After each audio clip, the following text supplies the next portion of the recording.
Hi, and welcome back to my channel. In today's video, you have my May wrap-up. Technically, as I film this, it is May 31st. I have one book that I'm about an hour away from finishing on the audiobook. I'm counting that book. It is The Final Strife by Sarah El-Arifi. Before I get into the statistics, I want to say I read a lot fewer books than I planned on. I also read a lot fewer than I have been reading the past couple months, and that's totally okay. I also want to say that it's a lot fewer for me because I still read 23 books, and that's a lot for almost everybody. So what that means is I got through my book box books, and I'll mention them briefly, like what box they're from, but I did not get to as many arcs as I had hoped. I did get to some though. I think I got to a total of 4 or 5. It might be 5 if I include a DNF, which is unfortunate. Before I go over the overall statistics, I'm going to briefly mention the books that I read to fulfill some sort of list. And I'm going to start with my Buzzwordathon book, and that was Flavors, and for that I read Spice Road. The next is my 23 and 23 books, and for that one I read A Woman of No Importance and Twin Crowns. As far as my series that I want to start, I read Defy the Night by Bridget Kemmerer.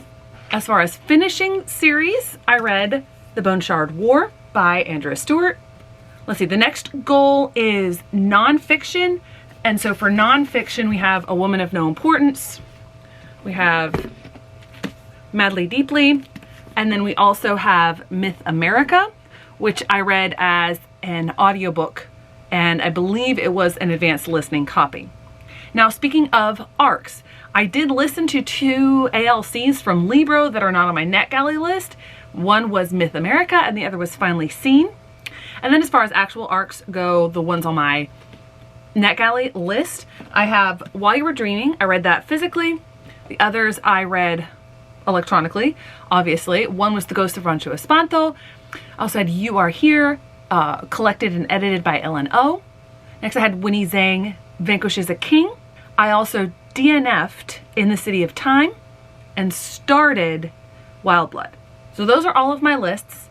The only one I didn't get to, I mentioned in my TBR for June, is my clearing my oldest books on my Goodreads TBR. I need to get a move on that, but I didn't have any of those this month. So let's get into the statistics. I'm going to move over a little bit so I can pop the graphic up here. All right, we'll start with the overall statistics. Again, I read 23 books, not too shabby for a month in which I was slowing down. That's a total of 9,003 pages read. That number includes the pages of the physical book, even if I read it as an audiobook. That brings it to an average of 290 pages a day, not too shabby, an average book length of 391. That might also be another reason why it took me so long to get through some of these books, because some of these books are quite substantial. My most read genre was fantasy. Again, no one is surprised, although contemporary was my second most this month with 6. Fantasy had, I believe, 11. There were 20 books with rep, not too shabby, and only 8 authors that I've read before, so most of these were new authors. Now we get into a little bit of the other breakdowns, and we'll go with series. And what I realized with my goal to read through my book box books, a lot of these are going to be the first in series. So let's take a look at the series that I started. I started Twin Crowns. I don't know what the series is called. I believe it's at least a trilogy, and this counted as my book box for Fairy Loot. Technically it counts for Litjoy, but Litjoy no longer does boxes. I also obviously started Defy the Night by Bridget Kemmerer. That one was planned. This is the only planned series start. Next I started Spice Road. This was my book for Illumicrate, or maybe this was my book for Fairy Loot. Yes, this was actually my book for Fairy Loot. The Twin Crowns book was just extra. So I started the Ivory Key. This is my book for my TBR, Tailored Book Recommendations box. I started The Luminaries. This is my Illumicrate book, and it's just stunning. I love it. I also started the Winnie Zhang series because the second book was an arc that I had. This was not an arc and not a book box. I also started The Adventures of Amina Al-Sarafi. Even though I read the Book of the Month version, this is my book for fairly adult subscription. I also started The Final Strife, and this is my Goldsboro book. I started 9 series this month. Next, let's look at the star ratings. So these star ratings are with the one memoir book, Madly Deeply, taken out of it. And I had a really good reading month. Even though I did have DNFs, those DNFs are not calculated into the star rating. And so I had an average of 4.14, which is not too shabby. I did read majority via audiobook, which just works well during the school year. I'm figuring that more of my reading is going to go via audiobook in the summer as well, especially as I travel. Definitely more will be going to ebook as I travel. You can see here that most of the books, this is the breakdown of the ratings. The lowest I had were 2 DNFs, and I'll talk about those briefly. I haven't talked about one of them because it's going up in next week's recent reads. And then apart from that, I had 1 2.5 star, 1 3 star, 2 3.5 stars, 10 4 stars. Not too shabby. 3 4.5 stars, and 5 5 stars. I read some awesome books this month. So in just a moment, I'll be back with a quick run through of these books in order from least to best. Okay, so let's start first with the one book that I am not rating, and that is Madly Deeply, The Diaries of Alan Rickman. I went into more detail about why this didn't work for me in the recent, I think the first recent reads of the month. It was a diary. It wasn't really narrative format. It wasn't read by Alan Rickman himself. And yes, it was approved by his estate, but he never said explicitly whether or not he wanted his diaries published. So unfortunately, as much as I love Alan Rickman and his work, I will be unhauling this book. Next, we get into the 2 DNFs, and first of those is The Terraformers by Annalee Newitz. This was my book for Caffeine and Legends this month, my Caffeine and Legends box. I've realized sci-fi is really not my genre. I have enjoyed sci-fi, but it's going to take a lot for me to really enjoy it and to get past certain things, and this one did not have it. It's a completely new world, thousands of years in the future, and there's a lot that you have to just go with and understand that wasn't necessarily conceptualized well. And then about a third of the way through the book, we completely shift narrators. Like the protagonist, it jumps forward 200 years and she's no longer the protagonist. So ultimately, I was about halfway through it and I'm like, I really want to finish this, but I just can't. So this one will also be unhauled. And the second of those 2 DNFs that I had this month was a NetGalley arc that I had way past when I should have reviewed it. It came out in November or October of last year, and that's the In the City of Time by, I forget the author's name, but you should be able to see it on the screen. This looks like a really cool time travel loop sort of premise, and I vibe with time travel. I'm a Doctor Who fan. But this book read like a science textbook with characters. You never were able to connect with the characters. There was no character development. There was so much science just thrown at you, and I'm not averse to science. I like science. But just the way that it was written was so dry and so unengaging. I got about halfway so I could feel comfortable reviewing it on NetGalley so I can up my percentage. But I just was realizing I don't want to push my way through this. It's not worth it. I'm not going to keep up with this one. Next, we have my 2.5 star read. And that came at the beginning of the month. And this is a book that I figured wouldn't necessarily be for me, and that is By the Book. This technically is my Blacklit box book for the month, but subsequent to making my TBR, I decided to go ahead and cancel that. So Blacklit will no longer be featured in that series. It's a romance book, so that was already going against it. But then the characters are just absolutely ridiculous, and I have forgotten so much about this book. 2.5 stars. Just kind of and not for me. Then we have my 3-star read, which was way more disappointing than buy the book because I thought I was going to love this book. It's well written, hence why it gets a 3 stars, but my enjoyment level was so low. Tomorrow and Tomorrow and Tomorrow by Gabrielle Zevin. There are so many people who have really enjoyed this book. I actually watched a review shortly after finishing this book who talked about all the nuances in the relationship and how they really enjoyed how Gabrielle Zevin structured that and explored that. And I just went, okay, it didn't work for me. I didn't see that. I didn't get it. This was not the story of a friendship. It was the story of a toxic codependency. And I could not root for it. I finished it, but unfortunately, this one's getting unhauled. And this was my book of the month book for this month. Next, we get into my 3.5-star reads, and both of these I do not have physical copies of. The first of which is Myth America. And subsequent to me reading this, because this was the first book that I read in the month via audiobook, my mom has also read it and it really worked for her. And that's something that I mentioned in my review. I know a lot about this topic, and this book is a collection of essays on different myths surrounding American history. It's much better targeted for someone who knows not as much but wants to know more. And the individual essays are really well written and structured. It just wasn't the format for me, and I already know a lot about this particular topic. So that's why my enjoyment brought it down a little bit. But overall, it was a really good book. That's just the reason that it was 3.5 stars. And I do actually highly recommend it. And my mom got a whole lot out of it. So strong recommendation there. The other 3.5-star read is actually another arc, and that is Winnie Zhang Vanquishes a King. And I will briefly talk about the first book in that series before I talk about the second one.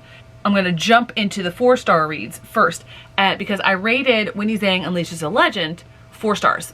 When I requested Winnie Zhang Vanquishes a King, I didn't realize that it was the second in a series. So I got this from the library, and it's in a genre that I enjoy. I love learning about all of these different mythologies and how the different authors characterize all these different characters that they have and the way they bring the legends to life. I mentioned in my recent reads that this is not a Rick Riordan imprint. However, she has written for the Rick Riordan imprint before. So I'm intrigued to see what that other one is going to be like, because I believe that one is more sci-fi. So I'm really intrigued on her take for that. But in this one, there's a lot that's stereotypical of this subgenre. I didn't mind that at all. I liked a lot of it. I really liked how she just decided at one point, she's like, you know what? This is too much to expect of me. I'm done. I don't want to do all this supernatural stuff. I'm done. I'm out.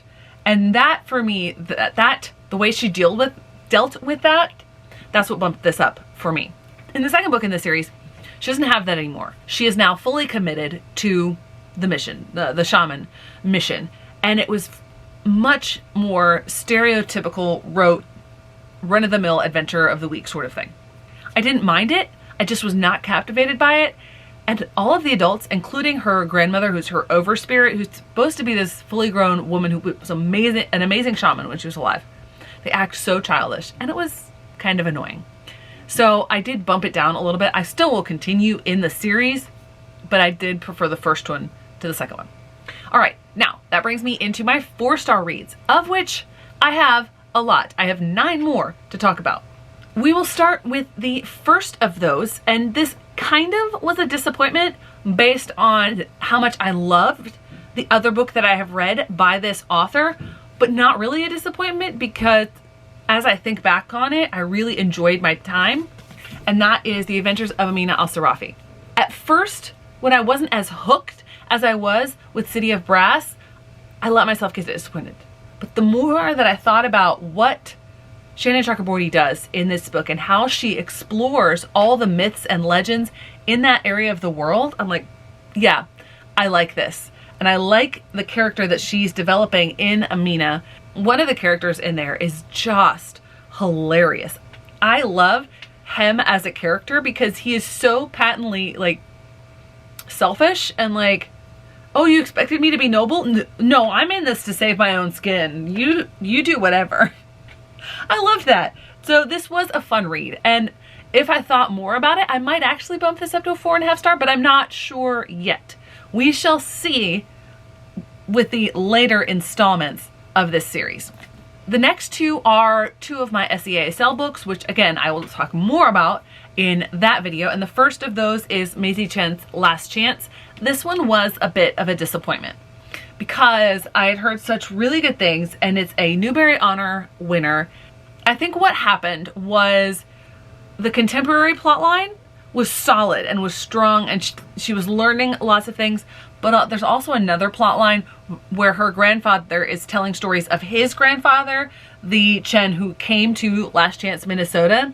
And in that, it just felt very convenient that he faced all of these different things. And I don't mean to trivialize anyone's struggles.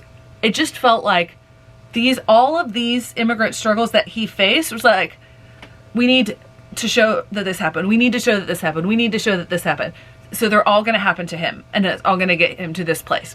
It felt moralistic, and I didn't like it as much. However, structurally, it was really sound. The character work was really good, especially with Maisie and her grandparents and her mom. It was a solid overall book. I just personally was a little bit disappointed with it. The other SEASL book surprised me because I didn't really have any expectations going into it, and that is 365 Days to Alaska. This follows a girl whose parents have split, and they have to leave their home in the bush of Alaska, very wilderness-like, and come to Connecticut. And the main character, she does not want to go back. She's also in denial about the fault of her father and the whole split, and he makes promises to her, and she has to explore and go through that, and the building of a friendship and the losing of a friendship and finding where she really belongs. I thought this was solid, and it really surprised me because I had no expectations going in. Next we come to the Ivory Key, which was a fascinating exploration of different Indian mythology, and there's so much mythology rooted in Hinduism and a bunch of the other religions and tribes and ethnicities in India. The place is huge. And I really, really enjoyed the take that Akshay Raman took on everything in this book. The thing that brought it down from a 5-star for me was the fact that we have basically 4 main characters, and they each have something going on that's fascinating, but at a certain point the plot comes together, and some of those extra things in their plot lines sort of get dropped, and you don't come back to it in this book. So I'm hoping that we come back to it in the sequel. Next we have The Luminaries. This is standard YA urban fantasy, and I loved it. It was fast moving. I could not get enough of it. But at the same time, Susan Dennard raises a lot of questions in this book, and she doesn't just satisfy you by giving you all the answers.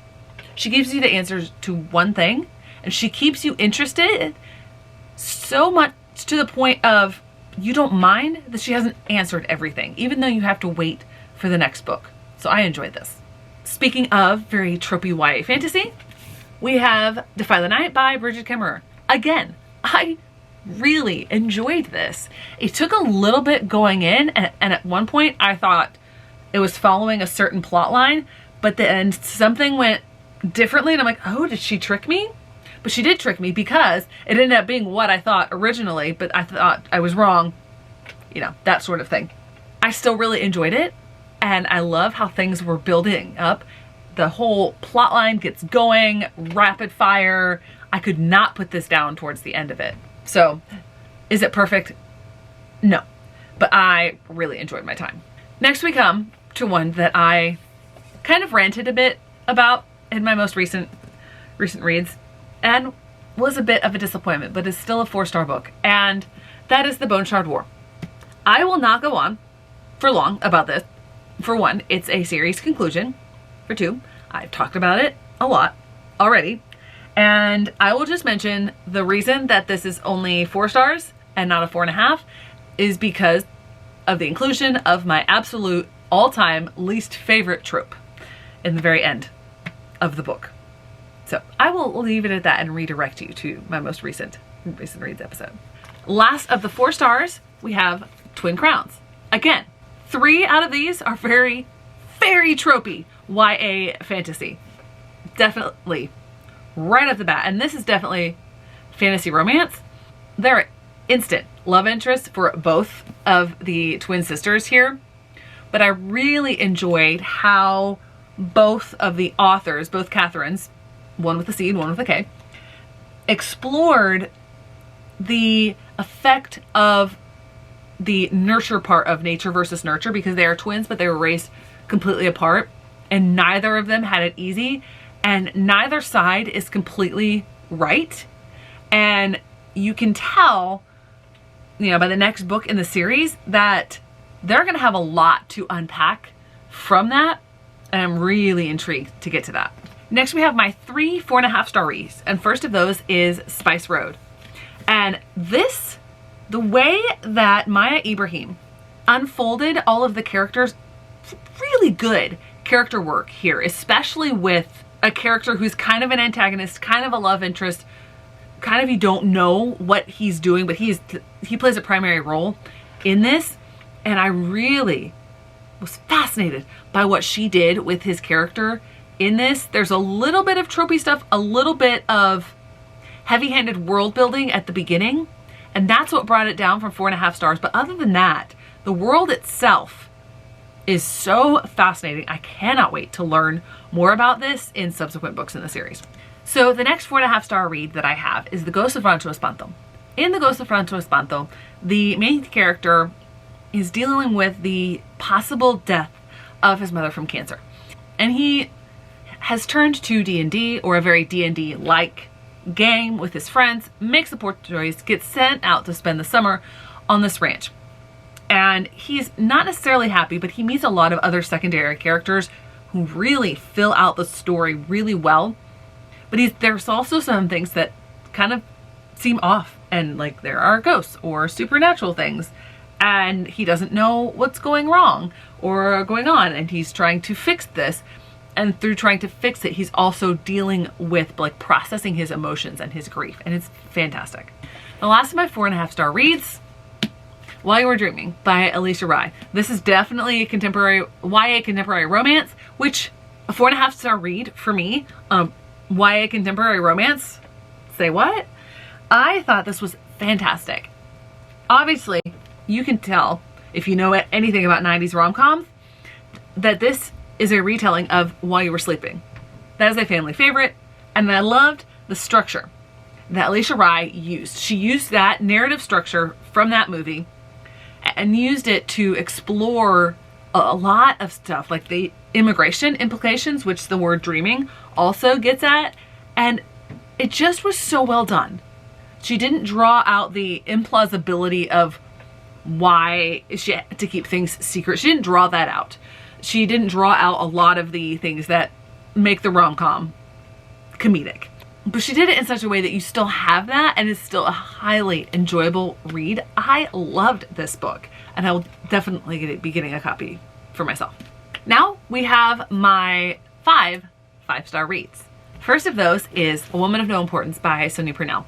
For someone who is kind of going off World War II history and historical fiction, the next 2 are kind of surprising. They're both 5-star reads, but they're so well written. Sonia Purnell has an excellent narrative voice when she's telling the story of Virginia Hall. The audiobook narrator also has a brilliant actual voice to tell this. I loved this story, and the way that Sonia Purnell put together all this copious in-depth research on this woman was just fascinating. I thoroughly enjoyed this book. And the next one is what is probably most likely going to be my #1 SCISL book out of all 40, and that is Bluebird by Sharon Cameron. This is not technically World War II. It happens right at the end of it, but in it, just like with The Light and Hidden Places, she takes real events. In The Light and Hidden Places, she took real people, but in this, she took a real event, and she explores that through narration and the consequences of it. And Bluebird is based on Project Bluebird, which was a US CIA project on mind control that eventually led to MK Ultra. And these are real actual programs where they basically got some Nazi doctors off scot-free, just like some of those Nazi nuclear scientists off scot-free, so that they would work for the US instead of for the Soviets. So this is heavy, and it's a thriller, and I was on the edge of my seat the entire time. Hands down, one of the best books I have read all year. Next, we have 2 arcs, and these were both things that I listened to on audiobook. One was in advanced listening copy on Libro, and the other, it wasn't an advanced listening copy, but it also had a NetGalley copy of it as well. The first of those is Finally Seen by Kelly Yang. Kelly Yang is an autobi author for me, and in this, she took her personal experiences of what happened to her book Front Desk, which is based on her personal experience, and she translated it into this story of this character who comes over as a middle schooler. Her parents and younger sister have already been over, and they're dealing with a whole lot of stuff related to the immigrant experience. And she's also learning English better, and she has an ESOL teacher, English speakers of other languages, that teach, and she also goes to the library at lunch instead of having to sit with all these people. And she discovers this novel, I think it's a graphic novel, but it might just be a regular novel, called Flea Market, which is basically, Front Desk. And she loves it so much because the main character is also an immigrant who's dealing with some of the same things that she is. And she's like, I feel seen in this book. And her teacher starts to read along, but then someone comes and says, no, you're shaming my daughter, etc., etc. We're going to stop this read along. That actually happened to Front Desk. And I just love how Kelly Yang goes there and it's just, let me tell this story. Let me help you see all of these stories and how this affects people. And you know what? I am not going to back down. I am not going to be silenced. 5 stars.